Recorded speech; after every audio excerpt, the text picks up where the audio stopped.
Hello, in this video I'm going to show you how to backup data on your POCO phone. To do it, go to the Settings app, then go to Google.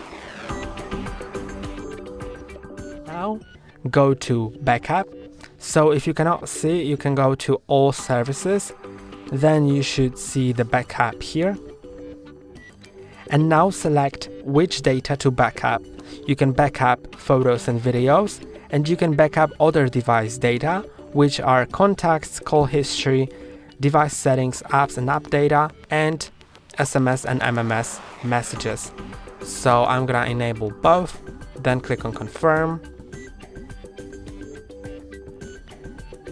And now it will start, change the backup status to on. You can also go to manage backup, and here you will be able to click on backup now. So when you click on backup now, it will take a moment and backup everything that it has to backup. Also, if you don't click on it, it will backup automatically over Wi-Fi when you are connected to the Wi-Fi and you are not using your phone for at least 2 hours, and it's connected to a charger for these 2 hours at least.